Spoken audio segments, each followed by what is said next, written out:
Nah, Assalamualaikum warahmatullahi wabarakatuh. Nah, di video kali ini saya akan menjelaskan mengenai PPT yang sudah saya share di pertemuan kemarin, yaitu tentang perencanaan perbekalan farmasi.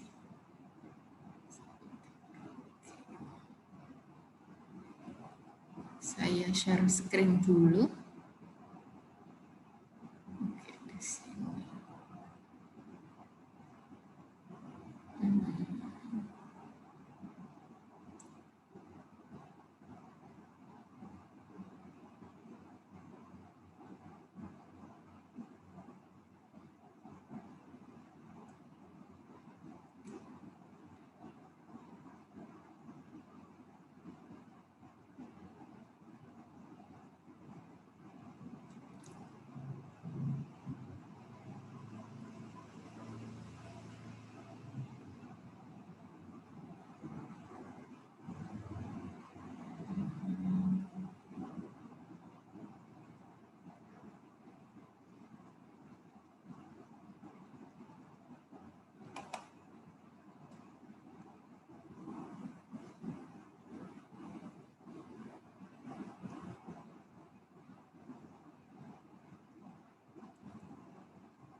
Nah, di sini kita akan membahas mengenai pengelolaan perbekalan farmasi. Nah, pengelolaan perbekalan farmasi. Sebelum itu kita baca quotes dari Bill Gates ya, ini foundernya Microsoft. Jadi jika kalian tidak membangun mimpi kalian sendiri, maka kalian akan dipekerjakan. Mulai sekarang dimulai untuk membantu mimpi-mimpi kalian. Sekecil apapun itu nggak masalah. Dan mungkin ke depan mimpinya tidak sesuai dengan apa yang kalian rencanakan, itu nggak masalah. Tapi setidaknya kalian sudah tahu kalian ini minatnya di mana, inginnya di mana, pelajaran apa yang kalian suka, dan ke depan itu kalian itu mau menjadi seperti apa. Nah, dengan begitu harapannya kalian bisa termotivasi untuk belajar lebih baik lagi. Dan apalagi sekarang eranya bukan era jadul seperti dulu ya, yang kalian cuma harus sekolah aja. Jadi banyak di luar sana juga kegiatan-kegiatan atau hiburan-hiburan yang sekiranya bermanfaat agar kalian tidak jenuh juga dengan sekolah. Nah, kita lanjut ke perencanaan perbekalan farmasi. Jadi, perencanaan perbekalan farmasi itu sebenarnya adalah bagian dari pengelolaan perbekalan farmasi. Pengelolaan perbekalan farmasi itu termasuk supply chain management. Jadi seperti ini tidak hanya ada di bidang farmasi saja, tapi supply chain management ini ada di semua lini perdagangan. Nah, bisa dilihat supply chain ini adalah rangkaian kegiatan yang diperlukan untuk merencanakan, mengendalikan, dan menjalankan arus produk. Jadi kalian nanti dimanapun kalian bekerja, ini pasti ada supply chain management, terutama di bidang yang memerlukan pengadaan barang. Ya. Kalau pengadaan jasa mungkin akan berbeda, tapi pengadaan barang itu pasti akan ada supply chain management. Supply itu artinya mensuplai, ada perbekalannya. Chain itu kan rantai, jadi manajemen rantai manajemen perbekalan, intinya seperti itu. kalian mau di bidang kulineri, di bidang pabrik, alat-alat berat, apapun itu pasti ada supply chain management. Jadi kelebihan kalian nanti setidaknya lulus dari sini kalian sudah tahu supply chain itu apa sih. Karena di farmasi ini kalian belajar salah satunya adalah supply chain management di farmasi. Di mana prinsipnya itu hampir sama. Intinya itu supply chain management itu hampir sama. Ada perencanaan, bagaimana pengendalian, dan bagaimana sih produk ini arusnya dari kita stok barang sampai kita jualkan atau salurkan ke konsumen. Seperti itu. Jadi seharusnya kalian di farmasi harus lebih expert di bidang supply chain.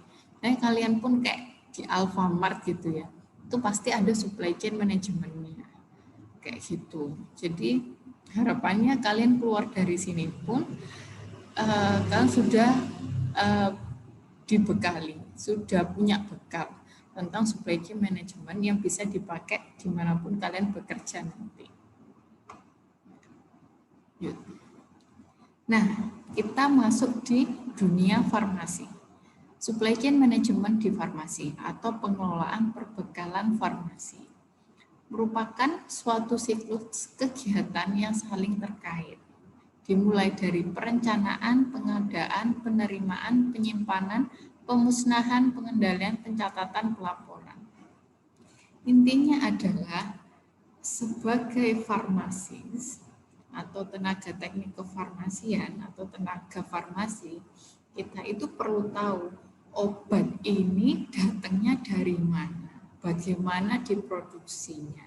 Jadi dari pabrik itu produksinya seperti apa, hingga kemudian dari pabrik dari bahan baku mentah, kemudian jadi bahan jadi atau obat jadi, kemudian setelah jadi obat jadi disimpannya bagaimana di pabrik itu sebelum didistribusikan, setelah disimpan kemudian ke PBF atau distributor farmasi terlebih dahulu sebelum ke instalasi farmasi rumah sakit kah, apotek kah, puskesmas kah. Jadi alur itu yang kita pelajari di supply chain. Namun untuk pertemuan hari ini kita hanya belajar tentang pengelolaan perbekalan farmasi yang cakupannya hanya di apotek saja.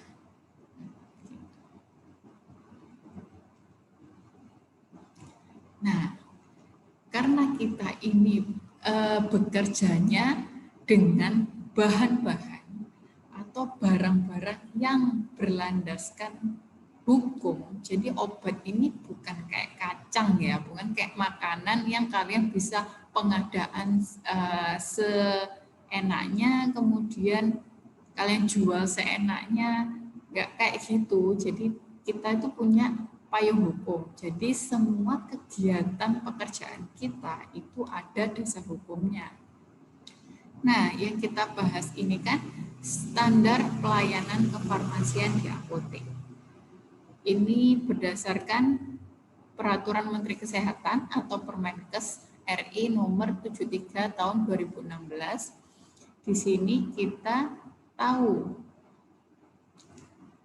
di pasal 1 ini ada peraturan, ada definisi-definisi apotek itu apa, standar pelayan kefarmasian itu apa sih, kemudian pelayan kefarmasian itu apa, resep itu apa, sediaan farmasi, yang disebutkan sediaan farmasi itu apa.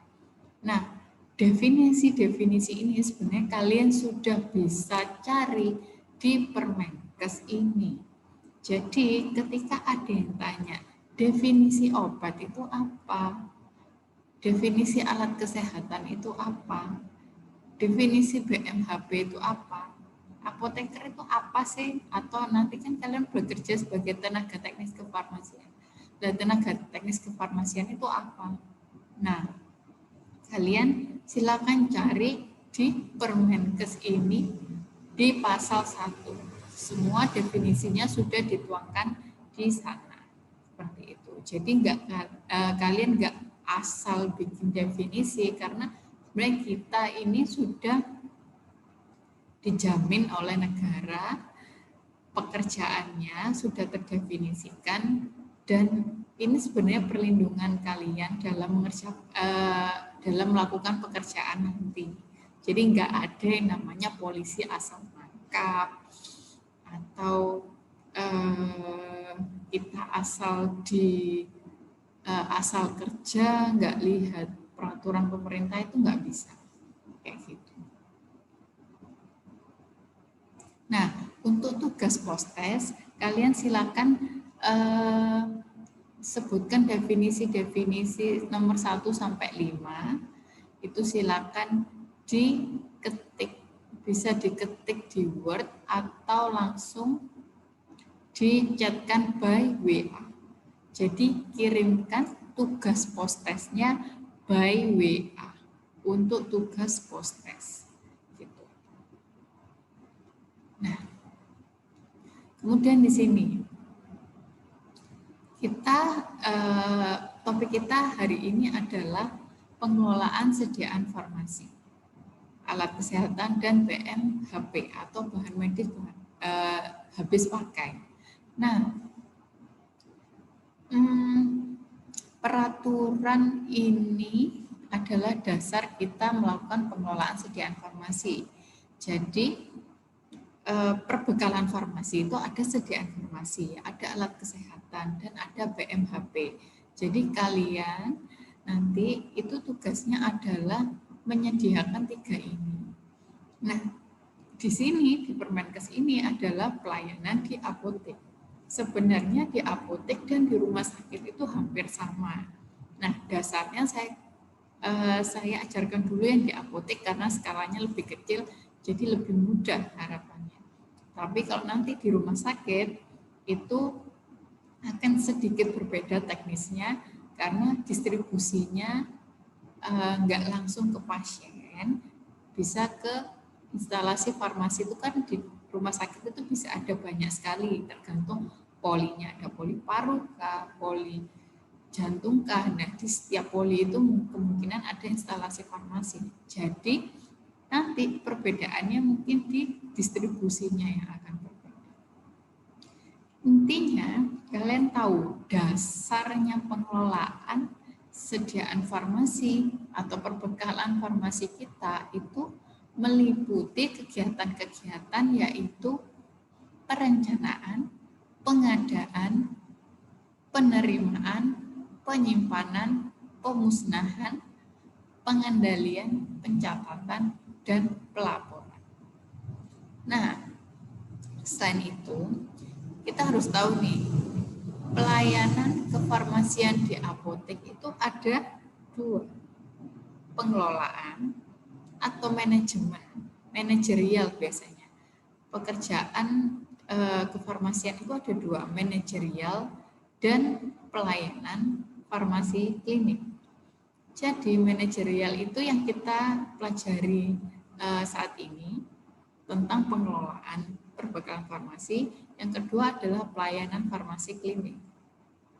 Nah, pelayanan farmasi klinik itu intinya pengkajian resep, dispensing, pelayanan informasi obat, konseling, yang kalian kerjakan di LKP pengerjaan resep itu termasuk dari pelayanan farmasi klinik. Jadi kalau manajerial itu berhubungan dengan barang-barangnya atau obat-obatnya, perbekalannya ini sebelum diberikan ke pasien harus kita kelola dengan baik stoknya. Sedangkan kalau pelayan farmasi klinik itu berkaitan langsung dengan resep dan pasien. Resep, pasien, dan informasi obat. Nah, itu sebenarnya di sini kalian jika ingin tahu pekerjaan farmasi di rumah sakit itu seperti apa sih? Nah, di sini ada loh, sudah ada drama Jepang yang memerankan sebagai petugas farmasi di rumah sakit. Jadi background-nya adalah farmasi rumah sakit dan kasus-kasusnya pun berkaitan dengan pekerjaan di rumah sakit. Jadi ini adalah hiburan yang bagus dan mendidik, serta kalian belajarnya enak sebenarnya kalau dari film kan, daripada dari ini aja, pelajaran aja. Jadi coba sekali-kali dilihat Unsung Cinderella. Di situ ada banyak sekali permasalahan tentang obat, permasalahan tentang pasien, permasalahan tentang profesi apoteker, profesi TTK dengan bagaimana konflik dengan profesi lain di rumah sakit. Jadi sekali-sekali lah ya hiburannya yang bermanfaat. Nah, di sini pengelolaan perbekalan farmasi.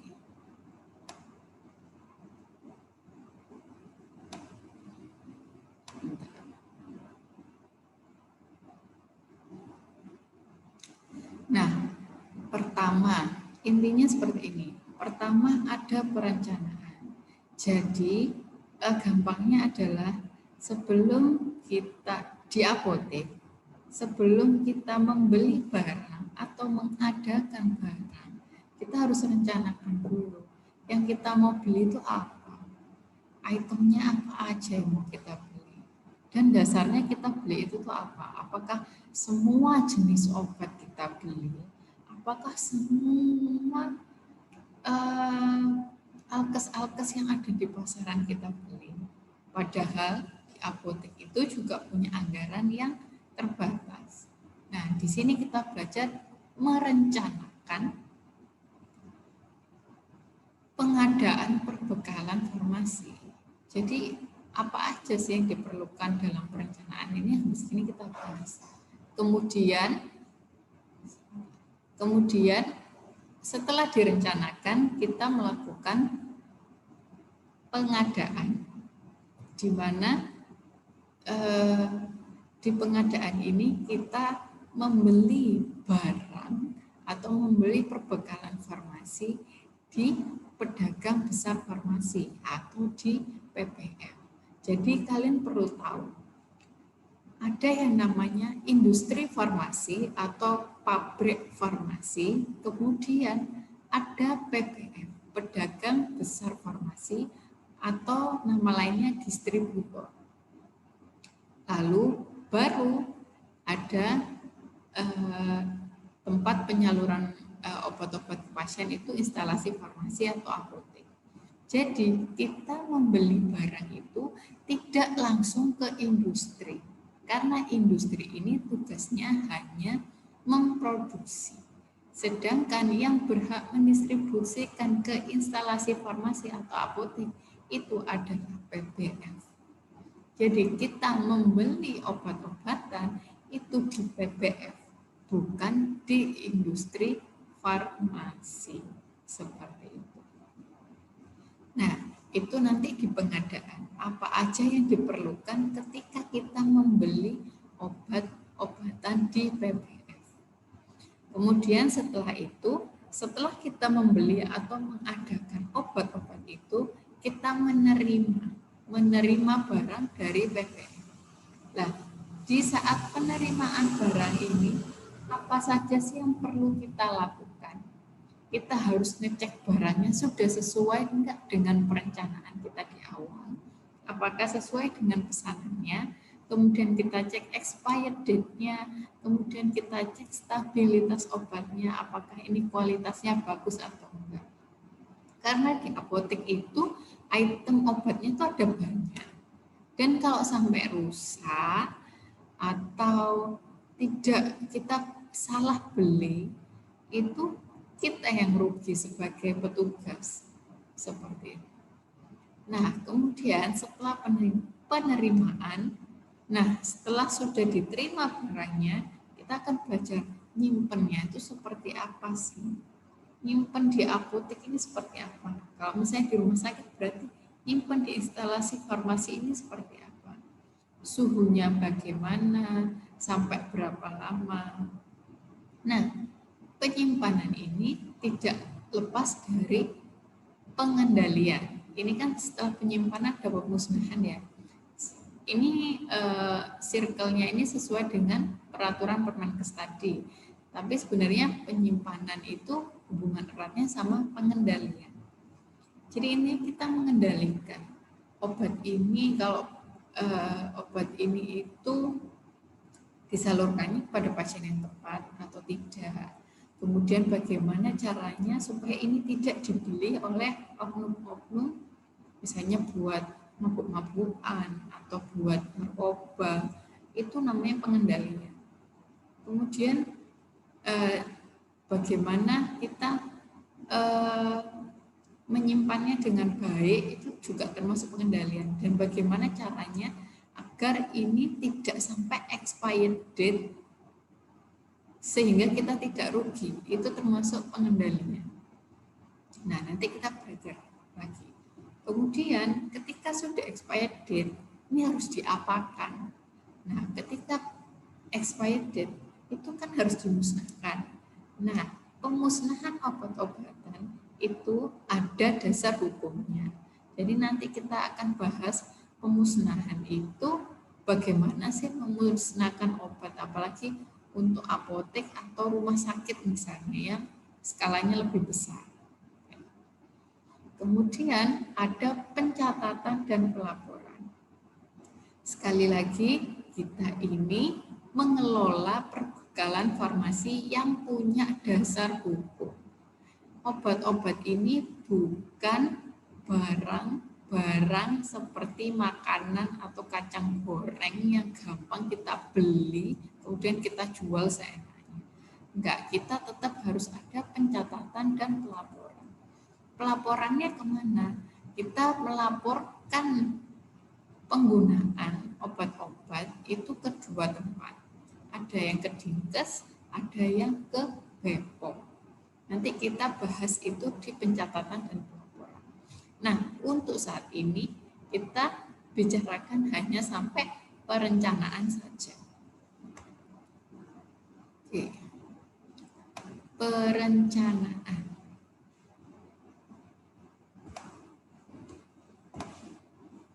Nah, di perencanaan, intinya perencanaan itu terkait dengan jumlah, jenis, dan waktu. Maksudnya apa? Perencanaan itu kegiatannya kita menentukan jenis barang-barang yang akan kita kelola dan jumlahnya berapa dalam jangka waktu tertentu. Misalnya kita mau pengadaan untuk 1 bulan. Untuk 1 bulan, bulan Februari ini saja. Kita harus tahu untuk bulan Februari kita butuh obat apa aja dan kita mau beli jumlahnya berapa aja. Itu sebenarnya perencanaan. Dan kita melakukan perencanaan tentunya keinginannya efektif dan efisien. Jadi kita tidak melakukan perencanaan, tidak melakukan pengadaan berkali-kali sehingga kitanya capek dan efisien. Tidak sampai terlalu banyak stoknya atau obatnya sediaannya terlalu banyak di apotek. Karena jika terlalu banyak, pertama perputaran uangnya akan lambat. Seperti itu. Jadi kita anggap aja gini. Kalian kalau punya toko kosmetik misalnya, jualan kosmetik. Kalian punya modal cuma 1 juta. Nah, kalian beli 1 item aja, tapi jumlahnya banyak, atau itemnya dibanyakkan tapi kecil-kecil. Nah, itu akan mempengaruhi perputaran uang. Itu yang dimaksudkan efektif dan efisien. Seperti itu. kita harus efisien. Jadi jangan sampai ada barang numpuk. Karena kalau barang numpuk itu berarti uang kalian numpuk. Enggak muter-muter. Kalau sudah dibeli, sudah dalam bentuk uang, modal kalian kan sudah ada di tangan. Maksudnya seperti itu efisien. Nah, tujuannya perencanaan. Nah, tujuan perencanaan adalah memperkirakan perbekalan sesuai dengan kebutuhan, entah itu di instalasi farmasi rumah sakitnya atau di apoteknya. Jadi semua disesuaikan dengan kebutuhan mereka. Nanti kita ada beberapa cara, dilihat dari epidemiologi masyarakat sekitar atau dari penjualan atau konsumsi dari bulan-bulan sebelumnya, itu bisa. Jadi kita nggak asal beli, tapi lihat riwayat pembelian atau penjualan sebelumnya. Kemudian kita tujuannya merencanakan itu menghindari terjadinya kekosongan obat. Kalau kalian atau pasien datang ke apotek, tapi cari obat, saya cari obat Sanmol, Mas, Mbak, oh maaf kosong. Kayak gitu tuh pasien itu males untuk kembali ke apotek lagi karena ngerasa oh apotek ini nggak lengkap. Kayak gitu. Jadi kita perencanaan ini menghindari adanya kekosongan obat di tempat kita bekerja. Kemudian meningkatkan penggunaan obat secara rasional. Jadi kan kita kalau kita melakukan perencanaan, kita kan paham berarti yang dibutuhkan masyarakat sekitar itu apa sih, misalnya obat diare atau obat flu. Nah, kita ini menyediakan obat untuk penyakit mereka yang rasional, nggak diada-adakan kayak gitu. Jadi mereka bisa mendapatkan obat sesuai dengan penyakit mereka. Tujuannya salah satunya. Kemudian meningkatkan efisiensi penggunaan obat. Nah, terkait dengan efisiensi seperti tadi ya. Jadi biar kita nyetok gak terlalu banyak. Kita nyetok sesuai kebutuhan sehingga cash flow atau muternya uang itu lancar. Itu sangat ngefek nanti sama gaji kalian, gaji karyawan itu sangat ngefek. Jadi itulah tujuan merencanakan obat. Merencanakan perbekalan. Nah, di sini metode perencanaan itu ada 3, epidemiologi, konsumsi, dan kombinasi. Epidemiologi itu prediksi berdasarkan prevalensi penyakit. Misalnya sekarang sedang wabah corona. Wabah corona kita masih belum tahu obatnya apa. Tapi yang kita tahu kita harus meningkatkan daya tahan tubuh. Kalian stoklah vitamin-vitamin atau imunomodulator yang bisa meningkatkan daya tahan tubuh lebih banyak dari biasanya. Karena konsumen atau pasien akan mencari itu lebih banyak. Atau sekarang sedang musim hujan, maka prevalensi batuk, pilek, demam itu pasti akan meningkat. Maka kalian bisa rencanakan jumlah yang lebih banyak untuk obat-obat batuk flu, pilek, dan demam. Seperti itu. Nah, terus misalnya sekarang sedang apa lagi? Banyak orang, oh gini, misalnya, kemudian kalian lihat dari konsumsi penggunaan obat sebelumnya. Itu adalah penjualan di bulan-bulan kemarin. Dan ini hanya bisa ketika sudah berdiri dari bulan-bulan sebelumnya ya, apotek atau instalasi farmasi. Jadi kita sudah memetakan, oh pasien-pasien atau warga di sini itu sering banget beli obat diare misalnya. Berarti obat-obat yang untuk diare macamnya kalian variasikan, kan ada banyak dan fungsinya banyak juga. mereknya banyak, bisa kalian perbanyak di situ. Kemudian saya, di sini itu orang-orangnya suka sering membeli obat-obat gatal. Di sini kita juga sebagai petugas farmasi itu sebenarnya juga bisa menilai lingkungan sekitar. Kenapa ya orang-orang kok sering beli obat-obat gatal atau obat-obat kulit? Apakah di sini daerah kumuh atau daerah yang airnya tidak bersih? Nah, seperti itu. Jadi kalian bisa menganalisa sekitar juga, nggak asal melakukan pengadaan. Nah, begitu juga untuk penggunaan obat sebelumnya, itu kita lebih banyak menggunakan ini sebenarnya. Karena jumlahnya sudah jelas. Penjualan paracetamol kemarin berapa? Jadi nanti kita sesuaikan sama itu, mungkin ada dilebihkan. Nanti kita belajar gimana cara menentukan jumlah.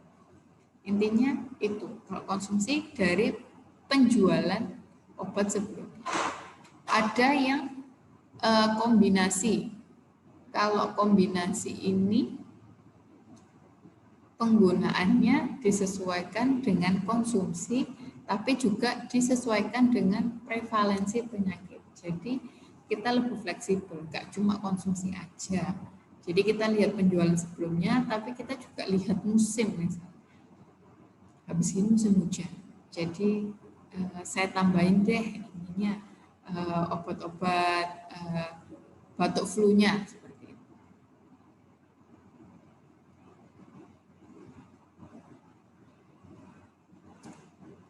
Nah, kemudian teknik perencanaan di apotek. Nah, lebih spesifik lagi kita bagaimana merencanakan pengadaan di apotek. Pertama, yang kita lakukan adalah membuat daftar kebutuhan sesuai barang yang habis atau yang disebut kita membuat buku defekta. Jadi intinya buku defekta ini isinya adalah barang-barang yang mau kita beli. Apa aja yang mau kita beli? Yaitu barang-barang atau obat-obat yang habis. Atau obat-obat yang mau habis. Jadi sebelum habis kita sudah tulis di defekta agar sebelum habis ini atau sisa stoknya sedikit, barang sudah masuk lagi, jadi tidak ada kekosongan obat. Gitu. Kemudian kalau bukan berdasarkan barang-barang yang sudah ada, bisa jadi kita menambahkan barang baru, misalnya kayak sekarang sedang pandemi, vitamin-vitamin itu banyak yang habis. Kita awalnya beli cuma Enervon C aja, atau kita cuma punya Enervon C, Caviplex. Nah, semua tapi di PBF itu habis. Nah, tapi karena masyarakat itu butuh, karena masa pandemi, kita bisa menambahkan ke defekta produk-produk atau merek-merek vitamin C yang lain yang sekiranya ada di PBF. Seperti itu, kita bisa nambahin. Mungkin yang awalnya kita tidak mungkin stok obat itu, tapi karena sekarang butuh Blackmores misalnya, yang lebih mahal, itu ditulis juga di defekta. Atau kalau ada konsumen atau pasien datang ke apotek dan minta obat tertentu, kemudian kita belum pernah punya obat itu, bisa kalian tuliskan di buku defekta. Mungkin nanti akan dilakukan pengadaan obat itu kalau misalnya dirasa obat itu perlu untuk diadakan atau perlu untuk dibeli. Nah, seperti yang tadi, memperhatikan waktu, kemudian memenuhi permintaan pasien, dokter, dan lain-lain. Ini juga bisa, misalnya kalau tempat apotek kalian itu dekat dengan praktek dokter, kalian bisa menjalin kerjasama. Kalian bisa mendatangi dokter tersebut. Permisi dokter, saya yang punya atau saya yang bekerja di apotek di di sebelah sana. Nah, karena pasien dokter banyak yang datang ke apotek saya, sekiranya apakah ada obat-obat yang dokter butuhkan untuk saya penuhi. Nah, kayak gitu misalnya. Ini juga bisa menghindari dokternya untuk melakukan dispensing atau menjual obat sendiri. Karena dokter tidak punya hak dan tidak punya wewenang untuk menjual obat. Menjual obat itu wewenangnya adalah farmasi. Seperti itu. Jadi kita selain dari konsumen, dari pencatatan kita bisa tahu dari praktek-praktek dokter terdekat. Biasanya dokter itu pakai apa sih? Atau resep yang datang itu kebanyakan apa? Itu kan kelihatan. Nah, kalian mengadakan obat-obat yang sering dituliskan. Seperti ini. Nah, di dalam perencanaan ini ada administrasinya atau ada pencatatannya. Yang perlu kalian tanamkan atau kalian perhatikan baik-baik karena berhubungan dengan tugas kalian nanti. Jadi di perencanaan itu administrasinya apa saja sih? Nah, ada defekta atau buku defekta tadi. Buku yang isinya adalah barang-barang yang habis atau barang-barang yang hampir habis. Kemudian ada usulan permintaan barang. Jadi ada tabel usulan permintaan barang ini adalah ya barang-barang yang akan kita beli. Iya.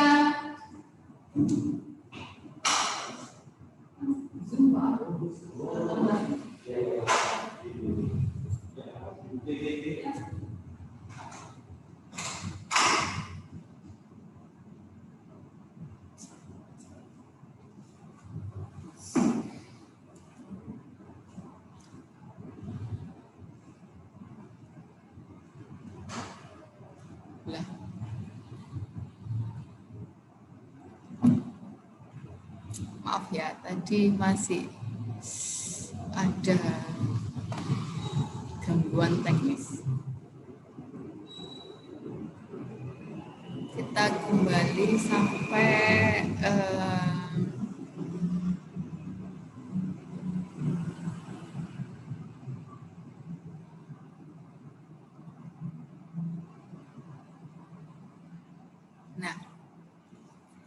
setelah kalian menyusun defekta yang terdiri dari barang-barang yang hampir habis atau barang-barang yang habis, bisa juga barang-barang yang ingin kalian beli, barang-barang baru atau obat-obat baru yang ingin kalian beli, itu dimasukkan ke defekta, kalian salurkan dari defekta ke usulan permintaan barang. Jadi kalian mengusulkan permintaan barang ini untuk dibeli atau diadakan di apotek. Nah, setelah kita sudah tahu apa yang mau dibeli, kita membuat daftar PPF.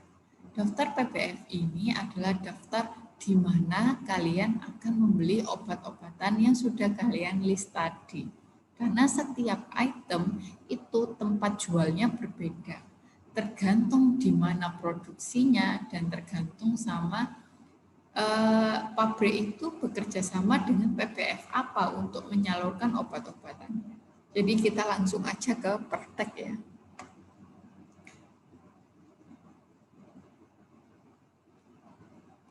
Nah, ini defekta. Cara menulis defekta.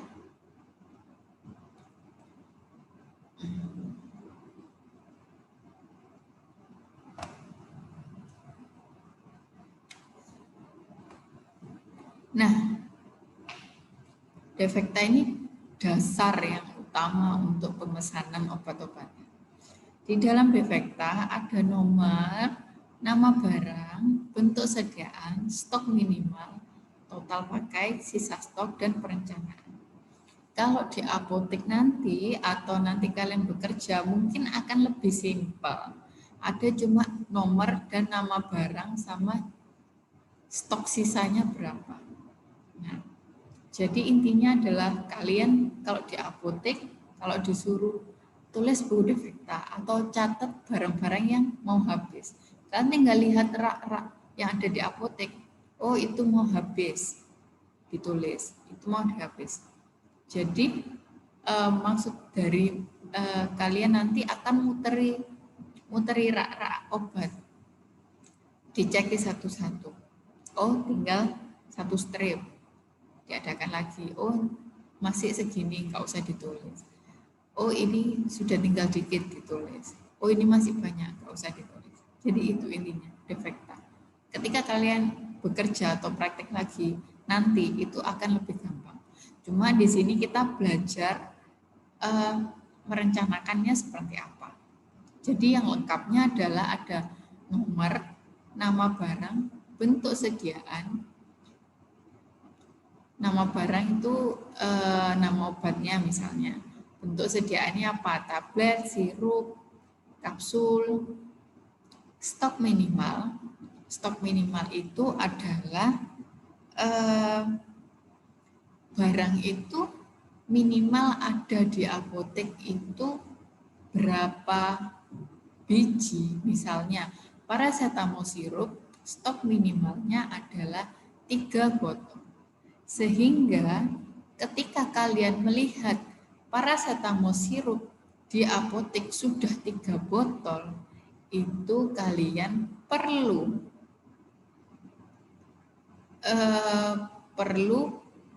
untuk order paracetamol lagi. Jadi stok minimal itu.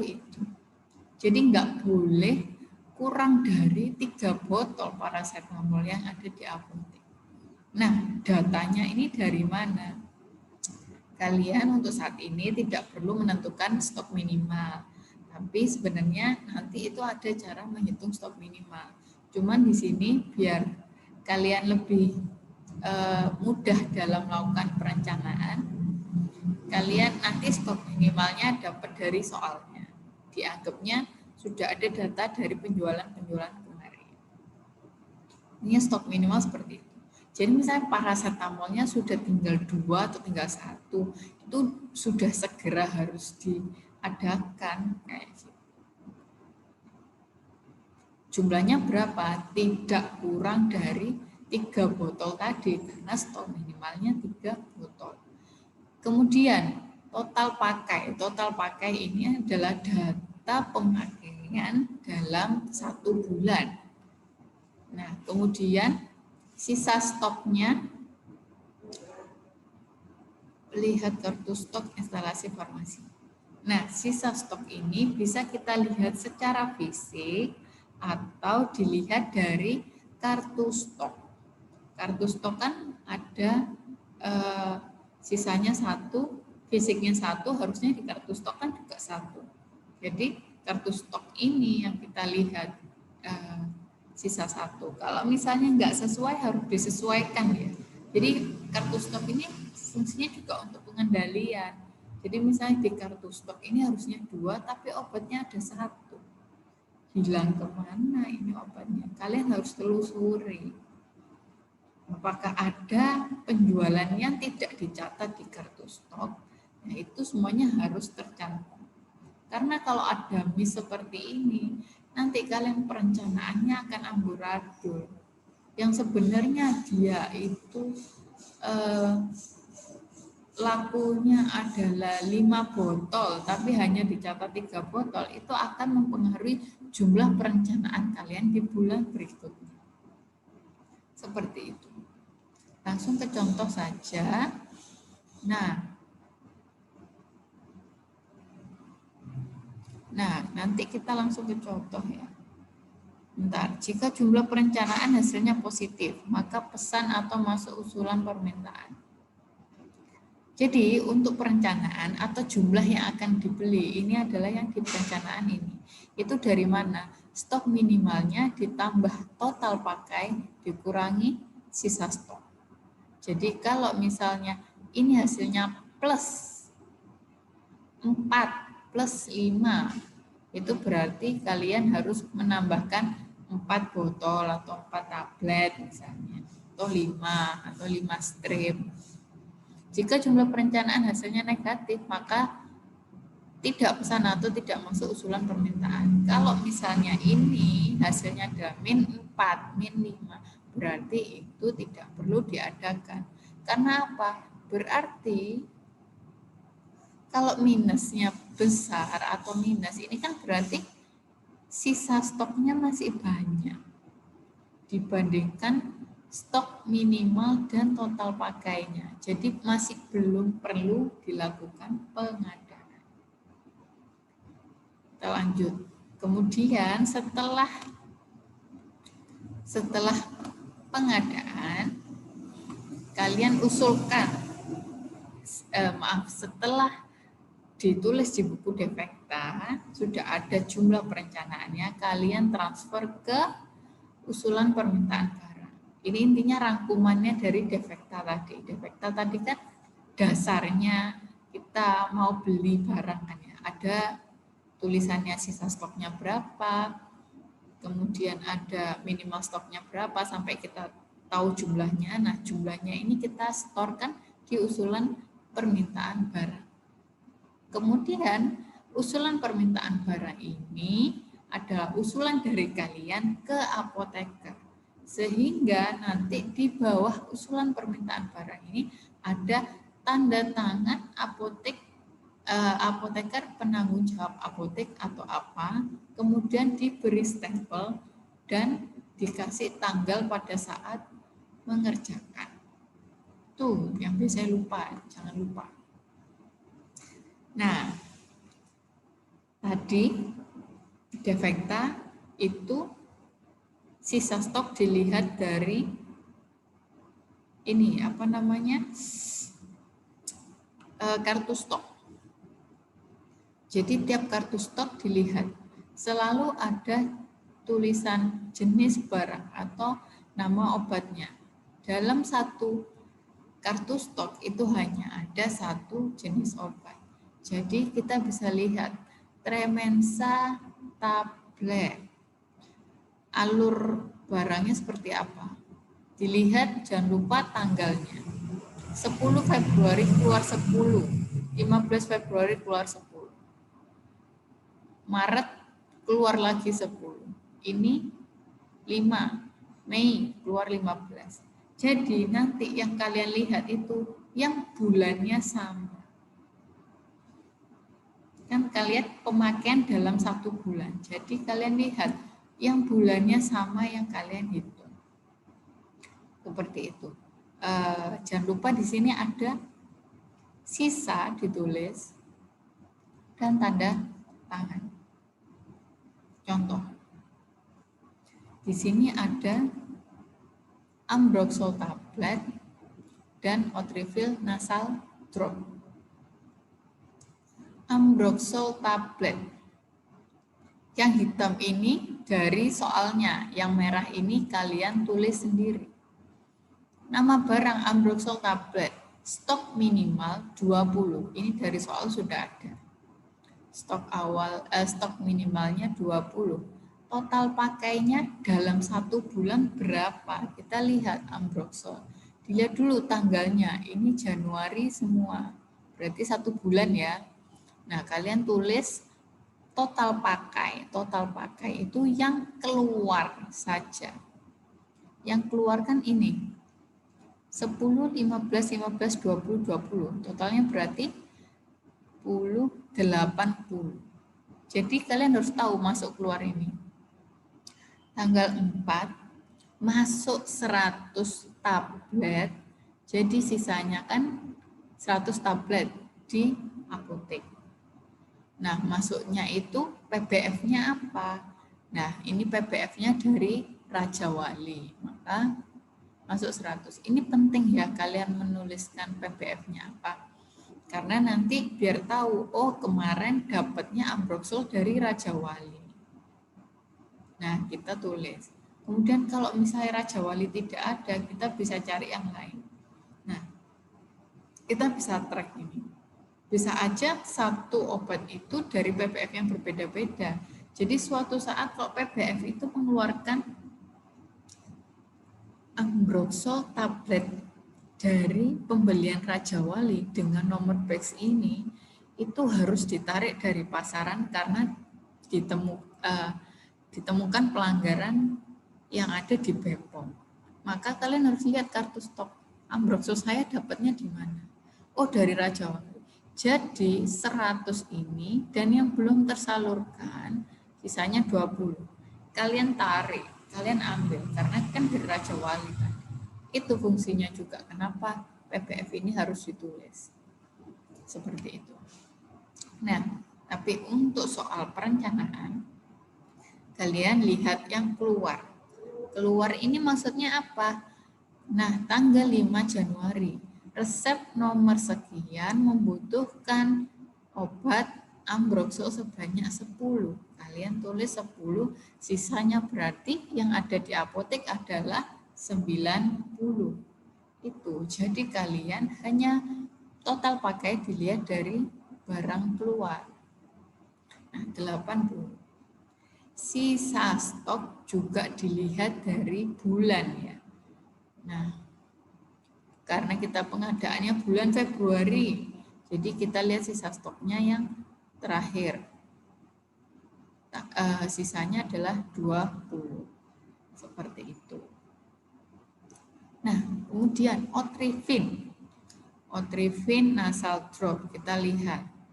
Bentuk sediaannya flash. Flash itu kayak botol. Nah, stok minimalnya 2. Nah, sebenarnya kalian di sini tuh bisa kelihatan langsung loh. Ketika ini stok minimalnya 20, sisanya 20. Oh, berarti ini sudah saatnya dilakukan perencanaan. Di sini pasti perencanaannya pasti hasilnya plus.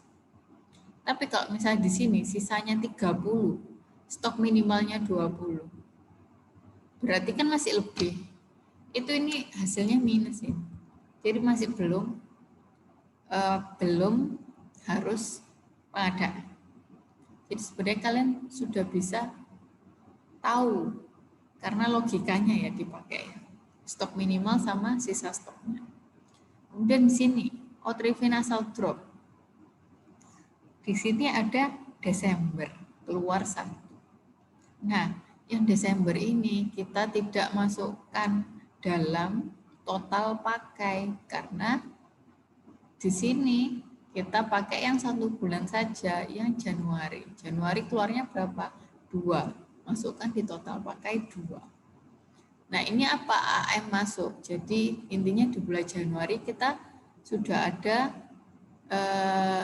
kemarin ini Desember kan sisa 2. Nah, kemungkinan petugas yang lain itu sudah melakukan pengadaan lagi.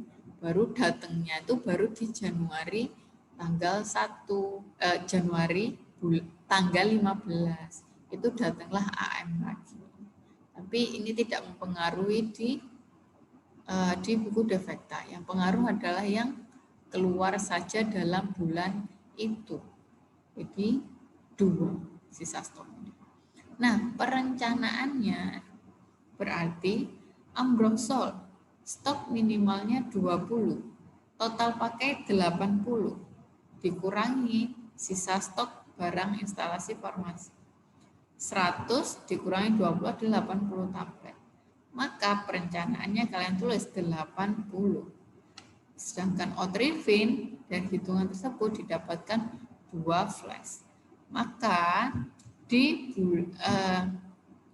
saat perencanaan ini kalian butuh order Ambrokso 80 tablet, Otrivin order 2 flash. Seperti itu. Nah, setelah kalian sudah hitung di defekta, kalian masukkan ke usulan permintaan barang. Ambrokso tadi tablet diambilnya 80. Otrivin tadi diambil kita ordernya 2. Dan jangan lupa di usulan permintaan barang ada tanggal. Kalian bikin defekta atau bikin usulannya tadi, kemudian tulis penanggung jawab, tanda tangan apoteker, stempel, dan nama terang apotekernya. Nah, jumlah pada usulan permintaan barang disalin dari perencanaan buku defekta. Disalin. Nah, kemudian kalian setelah itu membuat daftar PPM. Jadi yang ini, dilihat ya. Kalian membuat daftar PPM. Dari Ambroxol dan Teosal tadi, kalian harus tahu, saya beli Ambroxol dan Teosal ini di PPF mana sih? PPF kan ada banyak. Kalau industri itu bisa jadi kalau generik ada banyak sekali. Nah, di sini saya siapkan list produsen dan PPF-nya. Jadi seperti ini. Tadi ya diingat, pabrik atau produsen tidak sama dengan PPM. Tadi kita butuh Ambroxol. Ambroxol itu generik. Kalian tinggal lihat, Ambroxol itu diproduksi di pabrik apa dulu. Kalian bisa cari di internet. Kalian coba ya, cari di HP. Coba saya cari di sini. Ambroxol.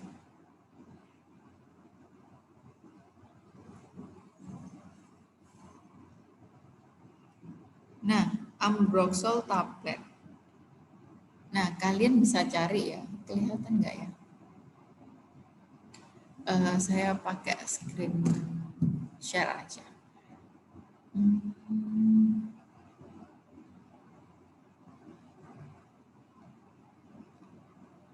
Oke.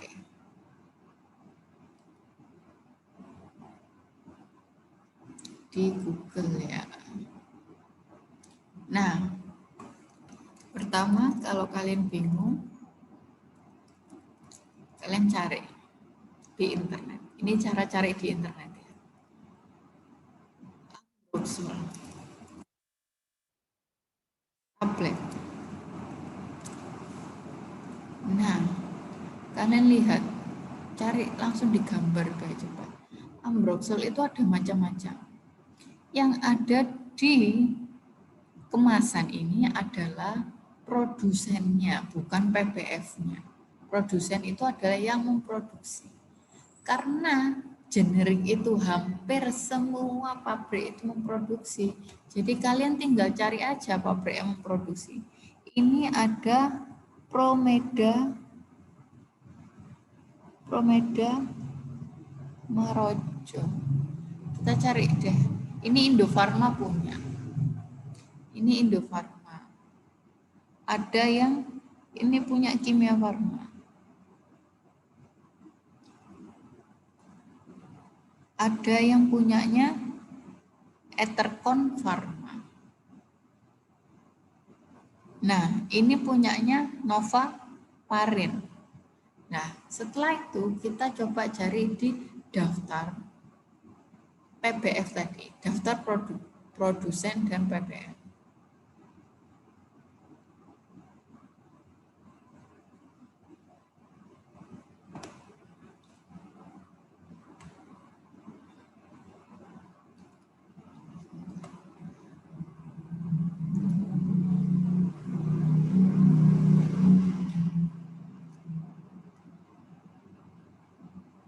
Nah,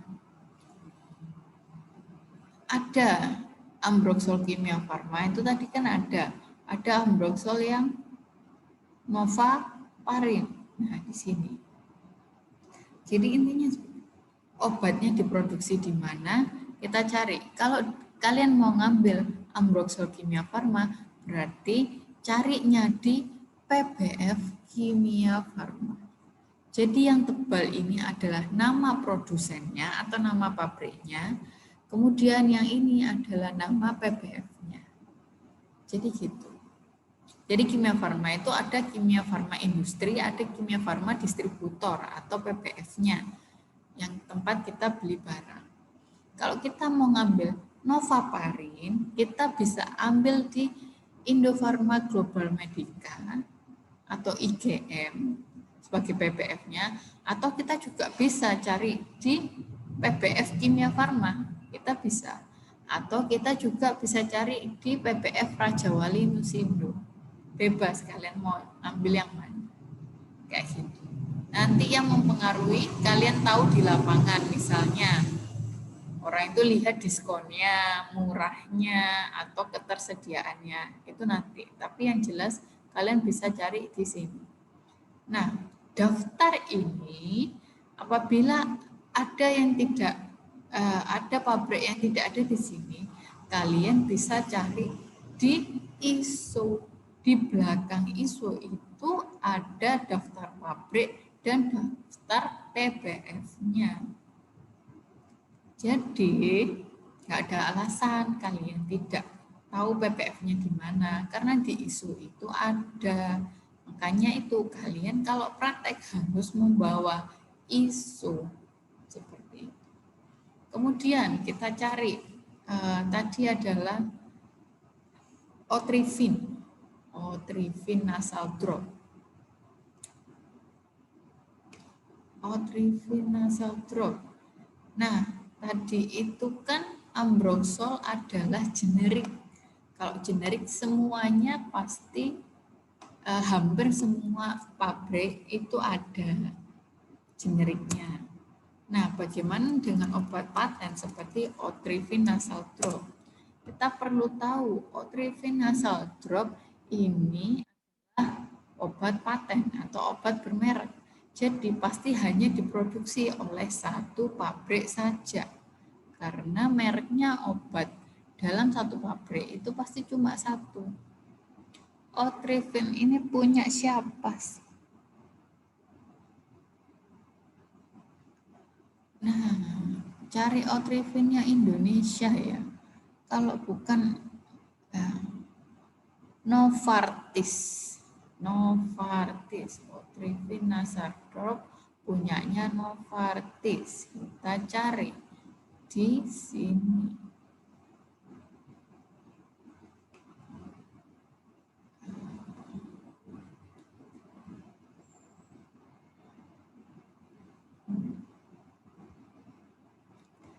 Kita cari.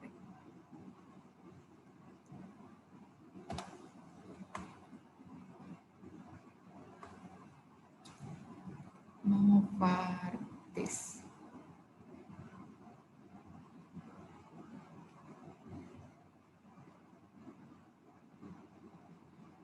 Novartis ada nggak di sini?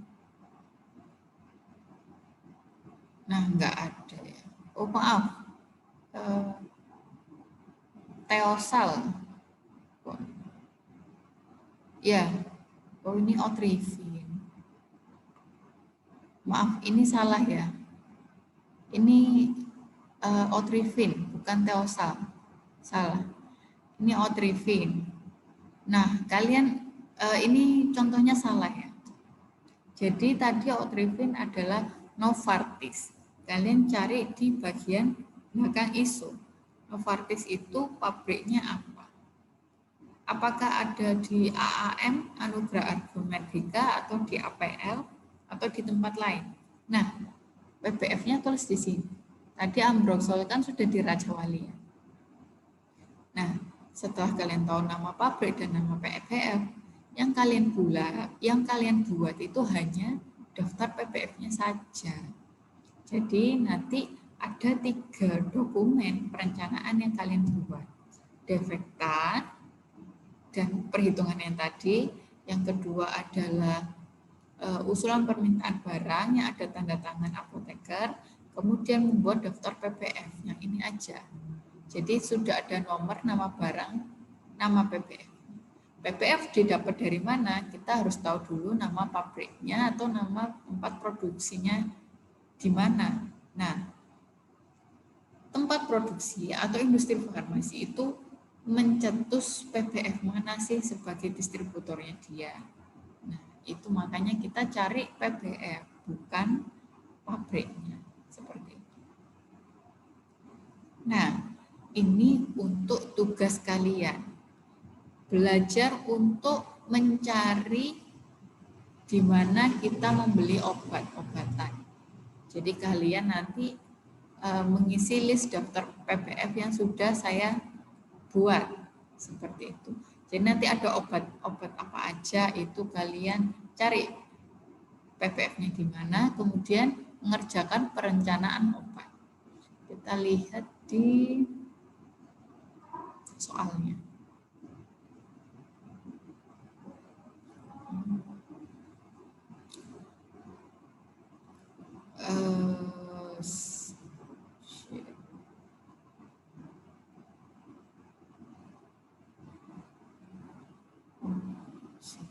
Saya bukakan file tugasnya biar sekalian paham cara mengerjakannya.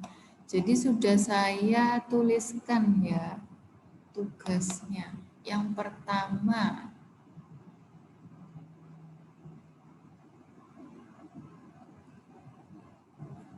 ada tulisan LKP distribusi. Nah,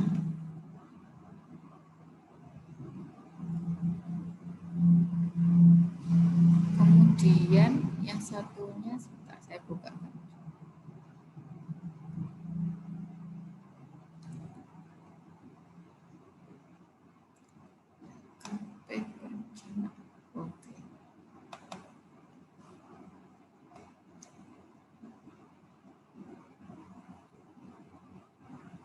Nah, ada 2 LKP. Ada 2 LKP. Ada 2 tugas, ada 2 LKP. Yang pertama LKP distribusi. LKP distribusi. Yang ini kalian membuat daftar distribusi. Di sini daftar distribusi yang tadi, tapi apabila tidak ada di sini, kalian harus cari di ISO. Nah, yang kalian kerjakan itu yang di bawahnya.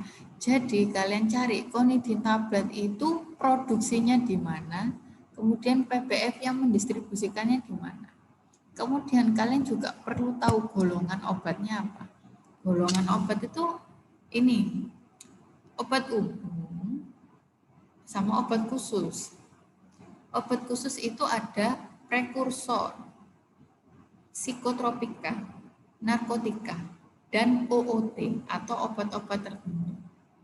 Nah, apabila tidak termasuk OOT, prekursor, psikotropika atau narkotika, kalian tulis ini sebagai obat umum.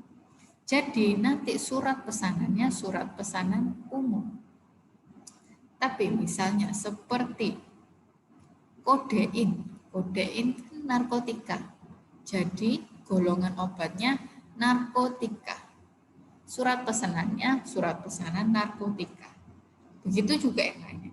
Psikotropika golongan obatnya psikotropika, surat pesanannya psikotropika. Kenapa saya suruh kalian ngelis ini? Karena ini nanti berhubungan dengan pengadaan.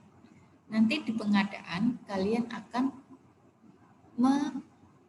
menyusun SP atau surat pesanan, di mana surat pesanan ini berdasarkan golongan obatnya. Apakah dia masuk umum, khusus? Khususnya ini apa? Psikotropika, narkotika, atau prekursor, seperti itu. Prekursor. Nah, prekursor ini biasa adalah bahan-bahan yang sering disalahgunakan. Biasanya ada di salah satu kandungan obat-obat campuran misalnya. Kayak obat-obat flu. Misalnya obat flu itu apa ya? Jadi misalnya gini, kalian Demacolin tablet, kalian cari Demacolin tablet itu isinya apa aja. Komposisinya kan nggak cuma satu. Nah, kalian lihat di masing-masing obat itu adakah termasuk yang obat golongan khusus, entah itu narko, psiko, prekursor. Jika ada satu saja kandungan obat yang mengandung golongan khusus, berarti dia termasuk golongan tersebut. Misalnya di Demacolin tablet ada satu kandungan yang mengandung prekursor. berarti golongan obatnya masuk di prekursor, surat pesannya masuk prekursor. Seperti itu. Paham ya? Jadi kalian buat DLKP ini. Nah, kalian bisa salin di buku kalian, formatnya seperti ini. Kalian print, kemudian jawabannya tulis tangan. Jangan lupa nanti difotokan. Lalu yang kedua, kita bahas tentang tugas perencanaan.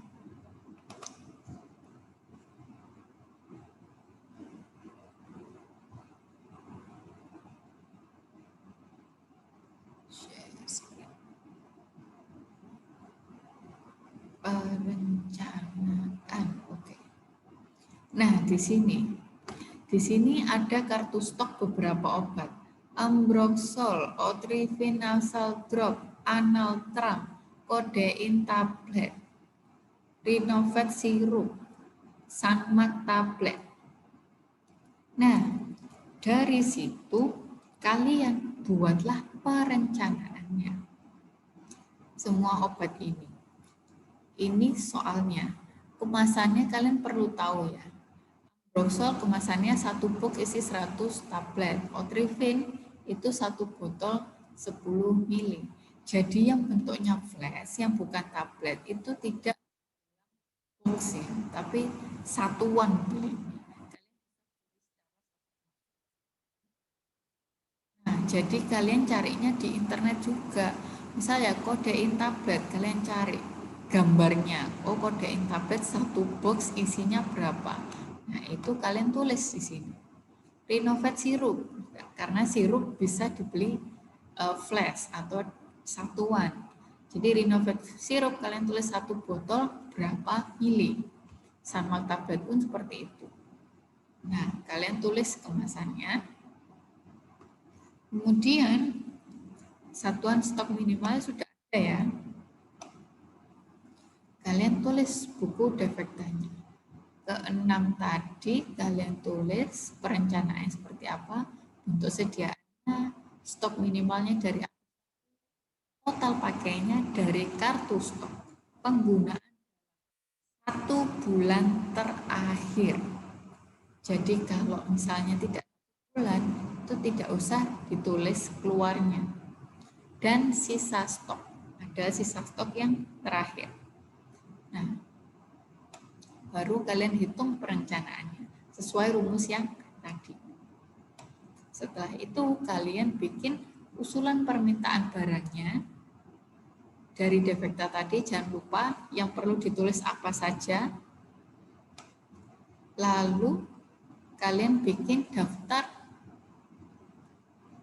PBF atau distributor tempat kalian beli 6 obat tadi. Seperti itu. Jadi seperti itu soalnya. Oke, sampai di sini. Semoga penjelasan saya cukup jelas. Apabila ada yang ditanyakan, silakan langsung ditanyakan di Google Classroom atau bisa WA saya. Lalu saya harap kalian mengerjakan tugas ini dengan baik karena kedepannya akan ada soal-soal yang berkaitan dengan perencanaan. Setelah ini kita pengadaan, tapi kalian harus paham dulu perencanaan. Kayak gitu. Dari tugas ini, kalau kalian belum paham, akan semakin numpuk ke belakang. Akan semakin ke belakang, akan semakin nggak paham.